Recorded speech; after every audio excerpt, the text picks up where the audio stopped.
So I think as it pertains to democracy issues, we all know that the Electoral College needs some revisions.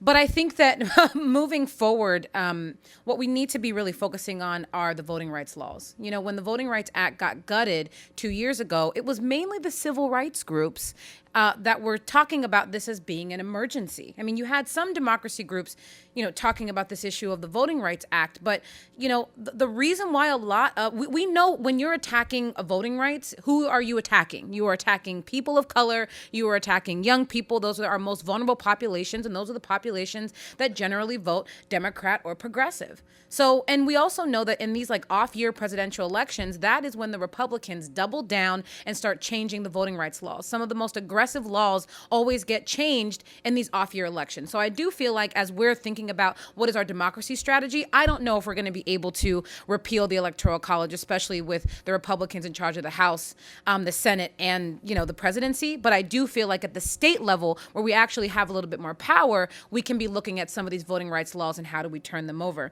But just in terms of how did we get here, so in my day job, I do work for the labor movement, and there are a lot of white folks that are there.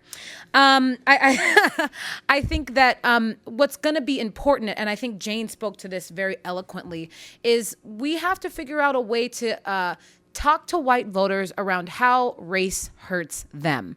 When we got on the doors with Working America, which is our community affiliate, I said, there's no way that white people are out there okay with all of this racist rhetoric that's going on. Except when we talked to them on the doors, they kind of were. They all knew that Donald Trump was a racist and a misogynist, that he was xenophobic and, hates Muslims and Mexicans. But that really wasn't enough to not have them vote for him.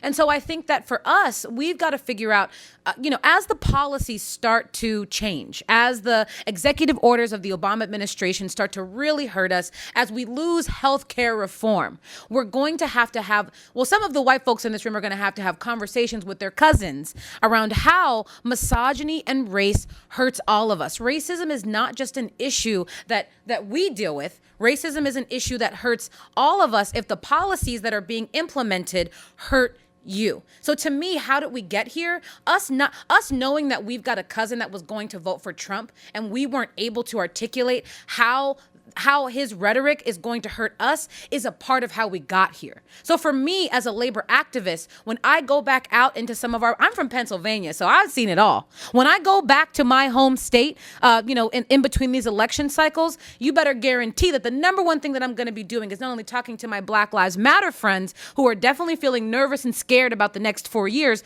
but also to my white homies from Western Pennsylvania around how can we ensure that policies get stopped that are going to hurt them too.